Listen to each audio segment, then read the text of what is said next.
Então, assim, é isso que é o recado de hoje. Então, não vai ser Marvin, tá, Jorge Henrique? Mas eu vou pegar uma música que vai ser nossa, assim, vai ser aquela assim pra gente refletir como é que nós vamos fazer aí para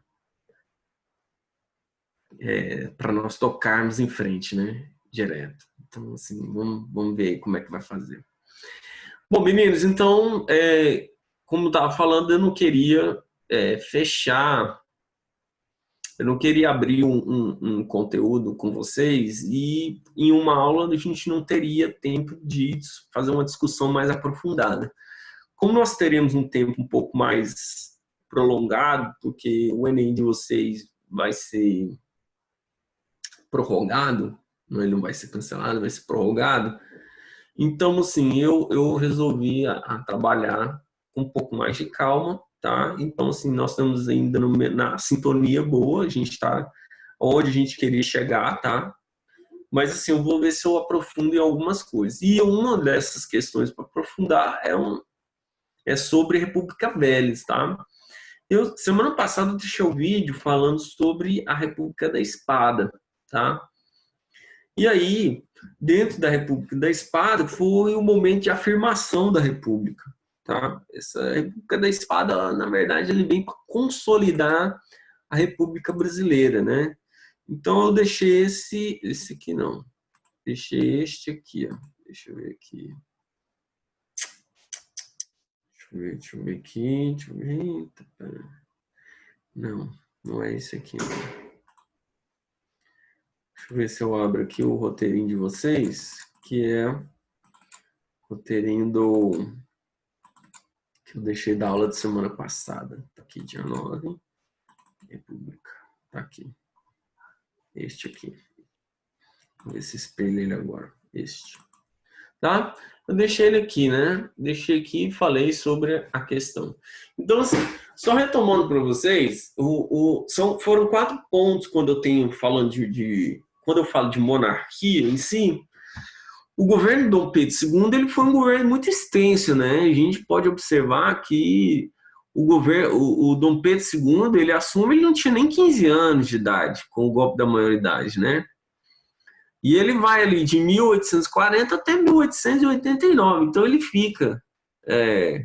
ele fica à frente do comando brasileiro, do trono brasileiro, durante um período de 49 anos, né? 49 anos.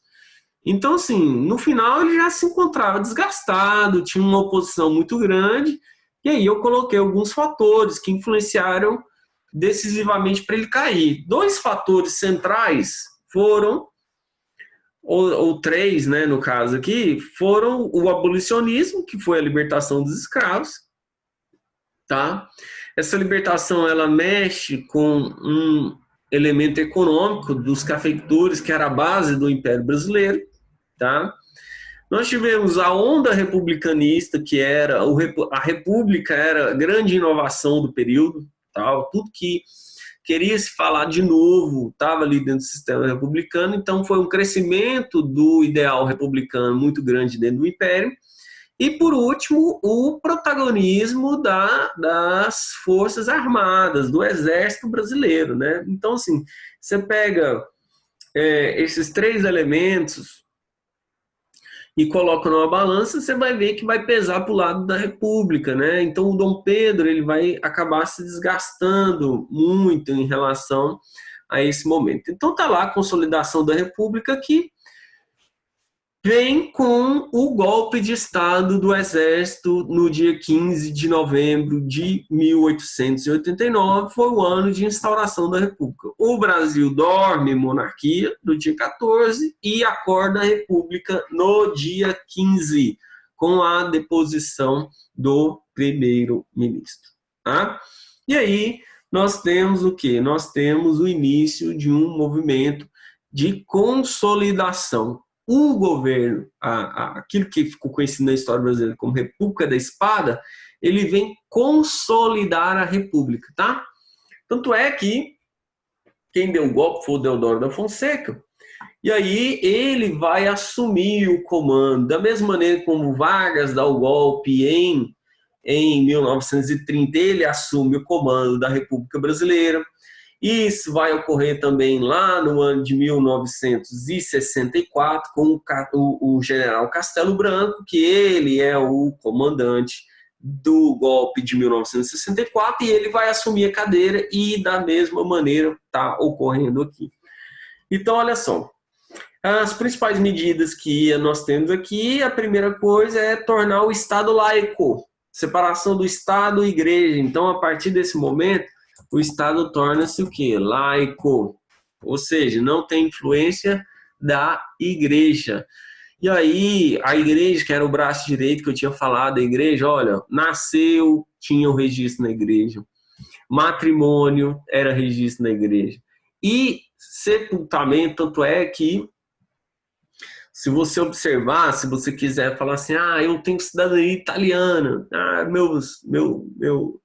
eu quero ter cidadania italiana, e você tem que comprovar que você é parente, você tem parentes lá do século XIX que chegou até aqui. Aí você vai aonde? Você vai no cartório. Se você der sorte, eles já transcreveram esse registro.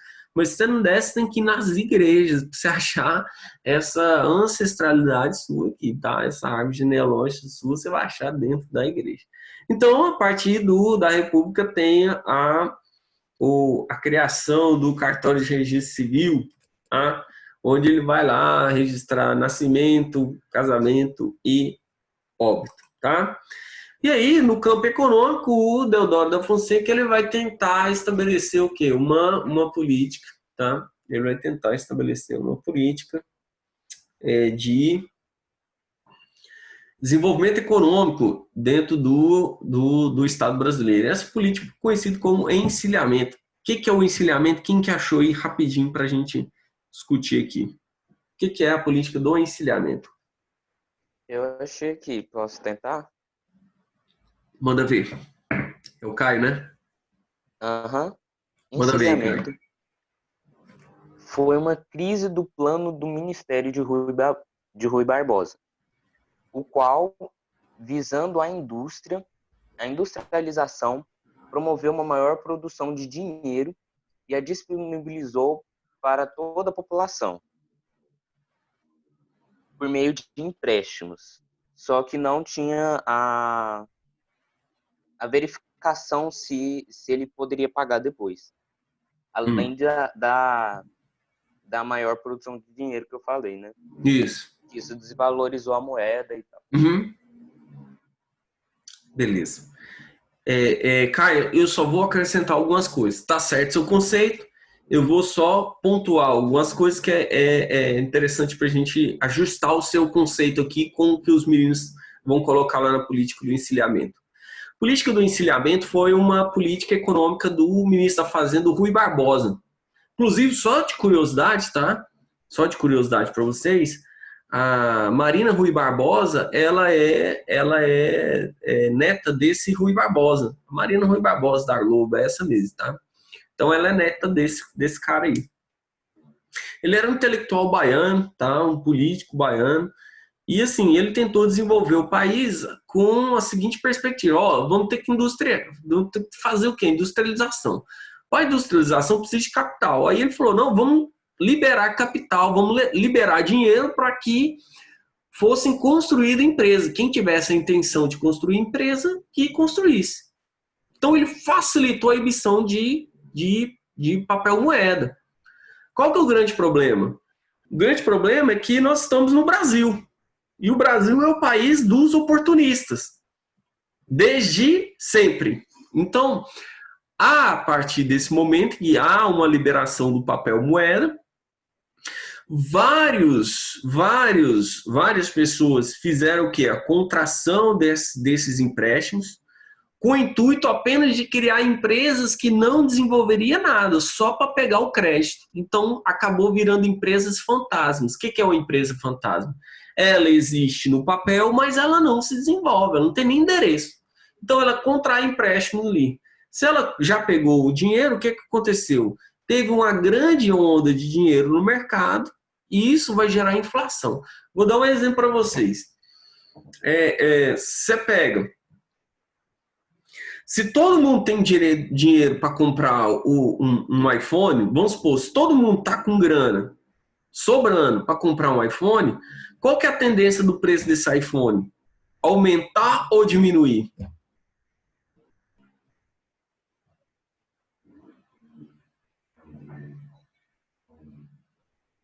O preço aumenta ou o preço diminui? Se todo mundo tem dinheiro para comprar. É a lei da oferta, né? Lei da oferta e da procura. Deixa eu ver aqui no chat que falaram aqui comigo, tá? Então tá aqui. Isso, ele aumenta, tá? Ele aumenta, Gabi. Por quê? Olha só, todo mundo tem dinheiro, então todo mundo pode comprar. Se a lei da oferta e da procura é o seguinte, quando vai todo mundo comprar, então esse produto está saindo rápido demais. Então o mercado, o dono está falando assim, não, a galera tem grana, então o que eu vou fazer? Eu vou aumentar um pouquinho o preço aqui para ele lucrar mais e para estagnizar, vai ficar assim, estabilizado a sua comercialização. Então o preço aumenta. E aumentar o preço significa que gera inflação, tá? Aumento generalizado de preços leva à inflação. É isso que vai ocorrer com a política do encilhamento. Tentou se industrializar, tá? Tenta se industrializar.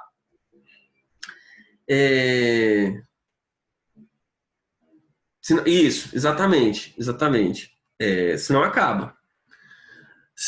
Porque é o seguinte, se o cara pegar, por exemplo, ele vender tudo lá e ele não tiver mais produção, aí ele fala assim, ixi, torrei o meu estoque todinho, eu podia ter vendido a preço maior, entendeu? Então é isso mesmo, tá? E aí o que eu tenho aqui? Eu tenho um processo em que vai gerar a inflação. Então o Brasil, ao invés de solucionar o problema com a industrialização, o Brasil vai se ver diante de um problema que vai gerar inflação. Esse é o grande problema da política do encilhamento. Isso vai gerar tanto problema que o ministro Rui Barbosa, no final do ano de 1891, no início do ano de 1891, ele vai acabar renunciando, né?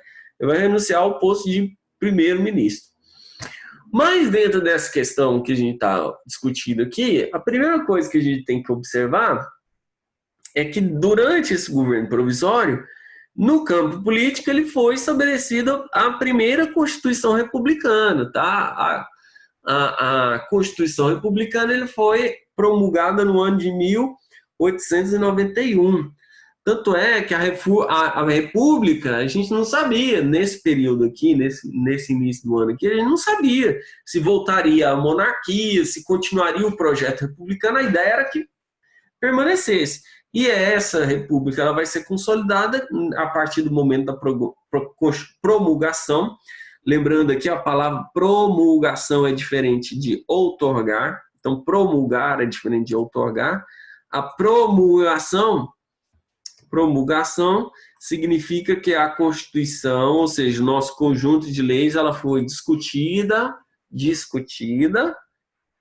né? Ela foi escrita, votada e aprovada. Outorgada ela que ela só é imposta, tá? Essas leis são impostas. E aí você vai ver que na nossa Constituição de 1891, ela estabelece, por exemplo, um sistema federalista. O que significa esse sistema federalista? Nós temos um país geral separado em federações. Goiás é uma das federações, São Paulo é outra federação, Rio é outra federação, Espírito Santo, Alagoas, Sergipe, né, Paraíba, Rio Grande do Norte, Pernambuco, são todas federações, cada uma tem uma autonomia. Então, na verdade, essa primeira Constituição brasileira, ela vai o quê? Ela vai desfragmentar. Tá? Então ela vai fazer o quê? Ela vai pegar e vai separar. Lembra lá quando eu falei para vocês da questão do Dom Pedro, sempre assim, durante o período regencial, as províncias queriam autonomia. E aí, essas províncias que agora passam a se chamar de Estado, com a República, elas passam a ter autonomia de quê? De arrecadar impostos, de fazer suas próprias leis internas, tá? Então, assim, essa autonomia veio aqui com a Constituição de 1891, com a adoção do sistema federalista, tá? Aquilo que era chamado de presidente de província, que era escolhido lá com o imperador, aqui dentro da República, não existe mais um presidente de província, e sim o governador. E ele é escolhido por votação direta, tá bom? E aí, as províncias transformam em estados, que eu já falei, a existência de 3 esferas de poder. Então, em relação à Constituição de 1891, aquela 4ª esfera de poder, o poder moderador foi suprimido, não existe mais poder moderador. Essas 3 esferas de poder é o executivo, o legislativo e o judiciário, tá? 3 esferas de poder. E as eleições, como a gente vivia um Estado, a gente ainda vive, né? A gente está numa transição. Vive um Estado patriarcal. As eleições, elas eram estabelecidas de uma votação, tá? Direta. Entretanto, somente votavam homens. Olha aqui, olha só, meninas. Vê se isso pode, um negócio desse hoje. Quem votava eram homens maiores de 21 anos de idade, e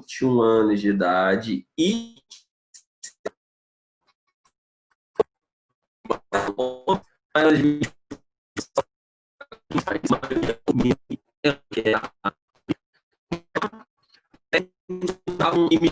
não nossa, é concreta. Você vai na cabine eleitoral, tá? Você vai na cabine eleitoral hoje. Esse ano nós temos votação, né, para prefeito e vereador. Vai ter essa votação e eu só um pouquinho, do Barroso. Então, o ministro falou que o segundo turno e último das eleições ocorra no dia 15, acho que é 15 de abril, se não me engano, tá? Que abril, 15 de dezembro. Tá, deixa eu ver aqui. Como é que tá o meu áudio agora?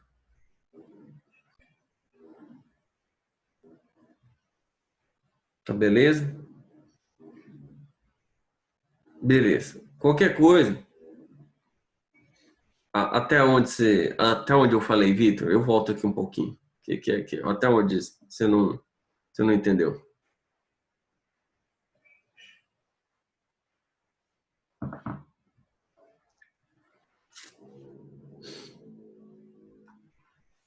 Tá. Eu vou fazer um negócio aqui que vai dar certo com vocês. Será que dá tempo? Não. Então vamos voltar aqui só um pouquinho.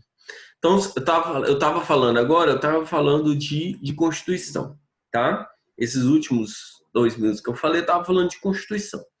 Então, a Constituição adota o sistema federalista, então dá mais poder aos estados, tá? O que era província transforma-se em estado. 3 esferas de poder: executivo, legislativo e judiciário.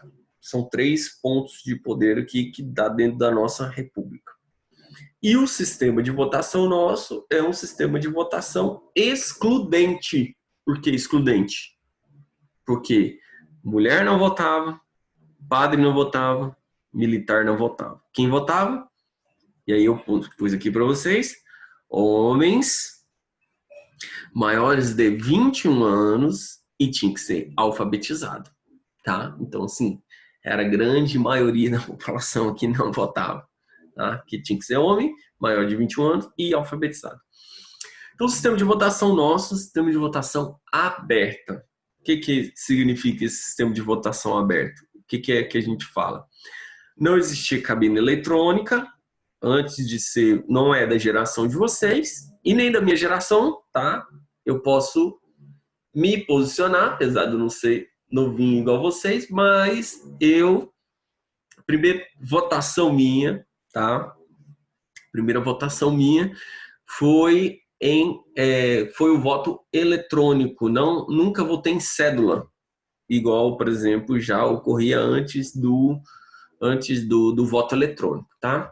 Então, e não tinha toda essa preocupação com o voto secreto. Por quê? O voto era aberto, e isso fazia com que esses grupos políticos que queriam se perpetuar no poder, queriam o comando a todo custo, fazia com que ocorriam eleições de caráter autoritário, tá? Então, essas eleições ficaram conhecidas como esse sistema de votação aberta levou ao voto, aqui ó, vou ter que colocar, voto de cabresto, tá? O que é o voto de cabresto? Aquele voto obrigatório, forçado, beleza?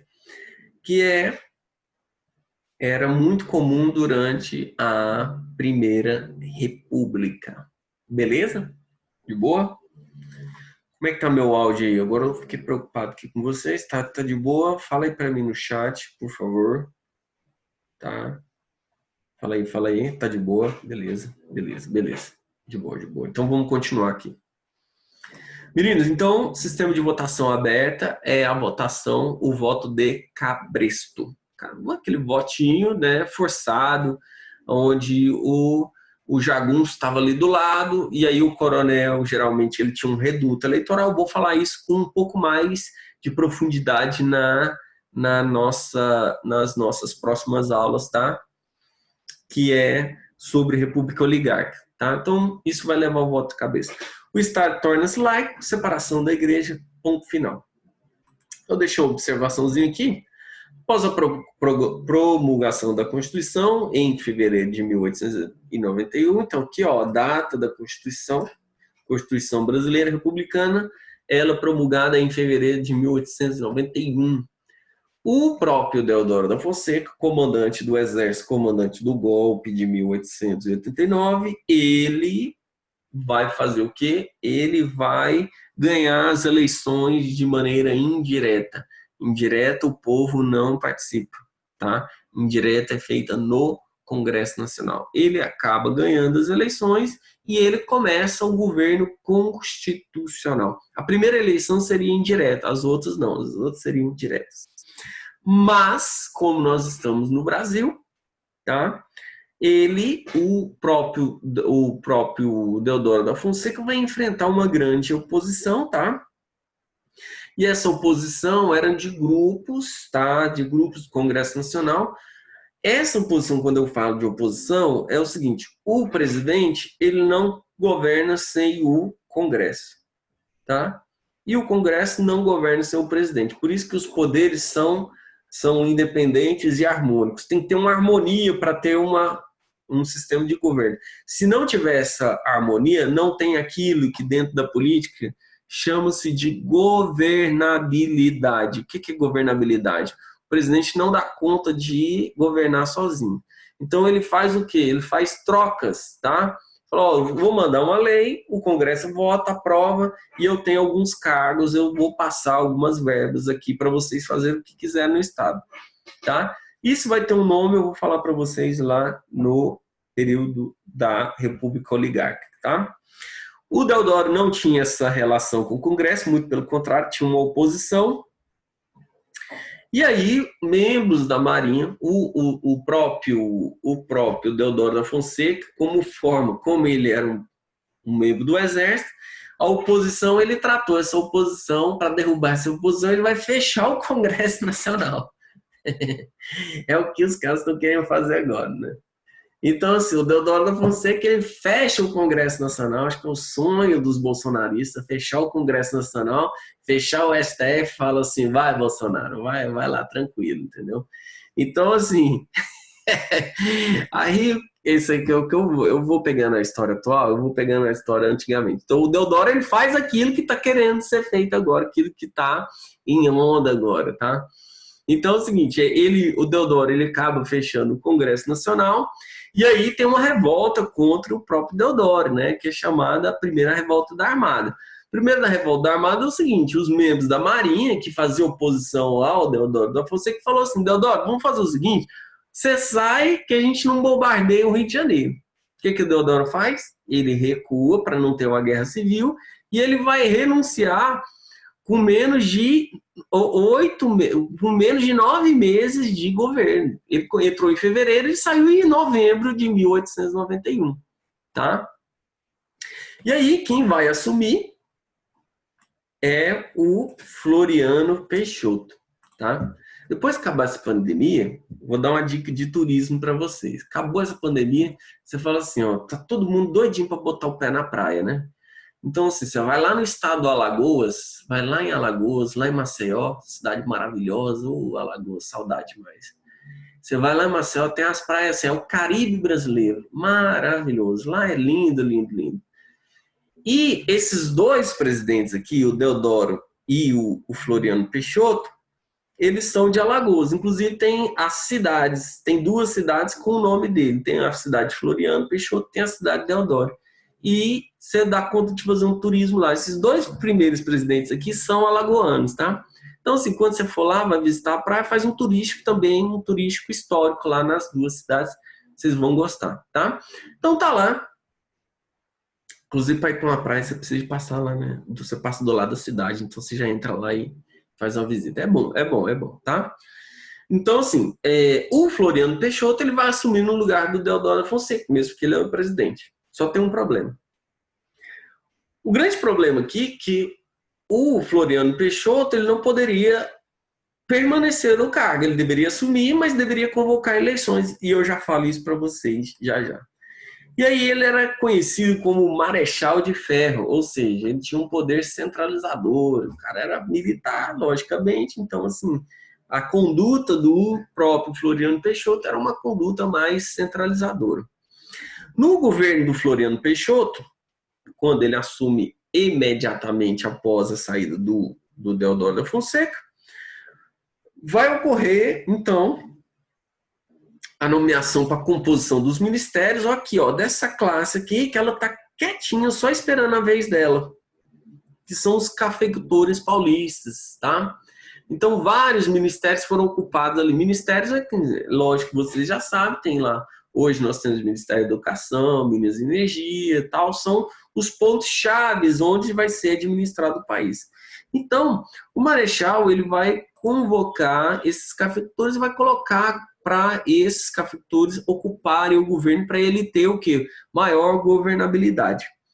O grande problema é o seguinte, que na Constituição, o artigo 42 da nossa Constituição, ela determinava que se antes de 2 anos a cadeira de presidente ou vice-presidente ficasse vaga, obrigatoriamente teria que convocar novas eleições. E aí eu falei para vocês que o Deodoro, ele vai renunciar com apenas nem 9 meses de governo. O que deveria ter feito? Deveria ter convocado uma nova eleição. Aí sim, convoca-se uma eleição com votação e essa votação levaria quem? Levaria à escolha de um novo presidente. O que o Marechal de Ferro, Floriano Peixoto, faz? Ele fala assim, ó, negativo, não vai ter eleição não, eu vou continuar. Então, assim, a República mal nasceu, tá? A República mal nasceu e já teve uma quebra constitucional aí. Isso aí é impensável em qualquer país sério, tá? Então, assim, a quebra constitucional foi o Floriano Peixoto não ter o que convocado novas eleições. Ele vai sofrer uma oposição de generais do próprio exército, então tá aqui, ó, que vai, inclusive vão redigir um manifesto para o Floriano sair da cadeira presidencial e dos membros da Marinha, a mesma Marinha que ameaçou o Deodoro da Fonseca de sair, senão ia bombardear. E aí o Floriano, ele acaba não renunciando, ele não sai da presidência brasileira. E isso vai levar com que no Rio de Janeiro haja uma guerra civil entre Marinha e membros apoiadores do Floriano Peixoto. Esse movimento ficou conhecido como Segunda Revolta da Armada e ocorreu no ano de 1893. Tá? Esses membros da Marinha foram acuados, acabaram indo para o estado do Rio Grande do Sul, onde apoiou uma revolta interna chamada de Revolução Federalista. Quem achou o conceito de Revolução Federalista aqui dentro desse conceito? Quem que achou esse conceitozinho aí? Eu achei. Fala para mim, Gabi, por gentileza. Aconteceu no Rio Grande do Sul. Foi uma disputa de poder entre o Partido Federalista e o Partido Republicano Rio-Grandense. A revolução durou 2 anos e meio, com a eclosão da revolta pelos federalistas, Isso. os quais tentaram tomar a cidade de Bagé devido à sua posição estratégica, espalhando-se por outros estados da região sul, Santa Catarina e Paraná. O fim da revolta ocorreu em 1895. No governo Prudente de Moraes, Isso. que, ao contrário de Floriano, ficou conhecido como pacificador, Isso. e assinou um tratado de paz com os federalistas em 23 de agosto de 1895, na cidade de Pelotas, Rio Grande do Sul, que estabelecia a derrota definitiva dos federalistas pelos republicanos. Isso, muito bem, Gabi. Beleza, esse é o conceito mesmo, tá? Desse jeitinho aí. A Revolução Federalista foi um movimento interno no Rio Grande do Sul que os membros da Marinha apoiavam os federalistas, porque eles acreditavam assim que essa revolta ela tomou proporções, que ela subiu, inclusive para Santa Catarina e também para o Paraná, tá? Então esse movimento dos federalistas aqui vão fazer com que ocorra o quê? Um conflito onde eu tinha republicanos de um lado e federalistas do outro. Os republicanos apoiados pelo Floriano Peixoto, tá? Para consolidação, para dar continuidade a um governo central dentro do Rio Grande do Sul, tá? E aí você vai ver que esses membros da Marinha queriam derrubar o Floriano Peixoto porque eles tinham também a ambição de ocupar a presidência da República, né? Como o Custódio de Mello, que era um membro da Marinha, tá? Então, ao final do conflito, o Floriano dá conta de passar por esse conflito e ele termina o mandato dele no ano de 1894, onde, nas eleições de 1894, quem ganhou foi um cafeicultor paulista, tá? E aí, que é o Prudente de Moraes, que vai pacificar a revolta da Revolução Federalista, e o Prudente de Moraes é o primeiro presidente civil. Então, a consolidação da República ela vem com a transferência da faixa presidencial para o primeiro civil, que é o Prudente de Moraes, e a partir de Prudente de Moraes, né, a eleição de Prudente de Moraes, nós temos aquilo que é conhecido como a República Oligárquica, ou seja, essa República Oligárquica são os poucos membros no poder. República Oligárquica é essa que a gente vai falar com mais detalhes a partir dessa próxima aula. Eu vou passar só uma aula introdutória, porque a gente vai ter só um encontro de semana que vem, tá? Vocês estão tendo provas, então não vou passar atividades, vou deixar por conta de vocês apenas estudarem para as avaliações, por isso não vai ter atividades, tá? E aí, o aprofundamento sobre a República Oligárquica eu vou fazer a partir de agosto. Acho visto que a gente só tem uma aula e eu não vou dar conta de falar tudo apenas em uma aula, e é um assunto importantíssimo. Tudo bem? Meninos, semana que vem, então, nos vemos para a nossa última aula, tá? Do semestre, última aula do semestre. E aí eu aguardo vocês mais uma vez. Tudo bem? Grande abraço, um grande beijo para vocês e vamos falando. Tudo de bom. Até mais. Boa semana.